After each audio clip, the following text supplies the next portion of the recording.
Elgün'ün ölümü ilə bağlı cinayət işi başlandıqdan sonra ibtidai araşdırmanın gedişində hadisə yerinə ilkin və təkrar baxışlar keçirilib.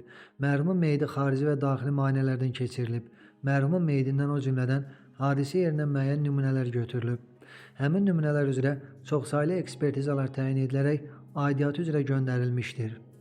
Bu sözləri Baş Prokurorluğun Prokurorluqda İstintaqa Nəzarət İdarəsinin böyük prokuror metodisti Sabir Musayev İTV-yə açıqlamasında deyib.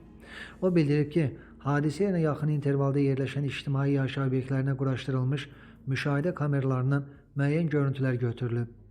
Eyni zamanda təhlükəsiz şəhər kameralarından müəyyən görüntülər götürülüb. Həmin görüntülərə də baxış keçirilib. Bundan başqa, mərhumun yaxın münasibətdə olduğu şəxslərin dairəsi müəyyənləşdirilib.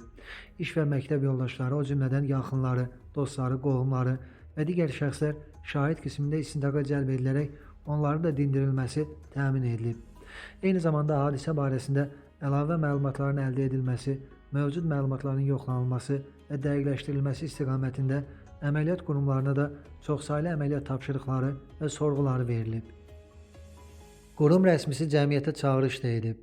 Biz buradan da açıq çağırış edirik. Kiminsə əsaslı versiyası varsa, çəkinmədən prokurorluğa müraciət edib, həmin versiyanı və ona əsaslandığı sənədləri, dəlilləri və sübutları təqdim edə bilər. Burada narahatlıq doğuran bir məsələ yoxdur. Əsas narahatlıq doğuran məsələ dəqiqləşdirilməmiş məlumatların yayılmasıdır deyə o sözlərini əlavə edib.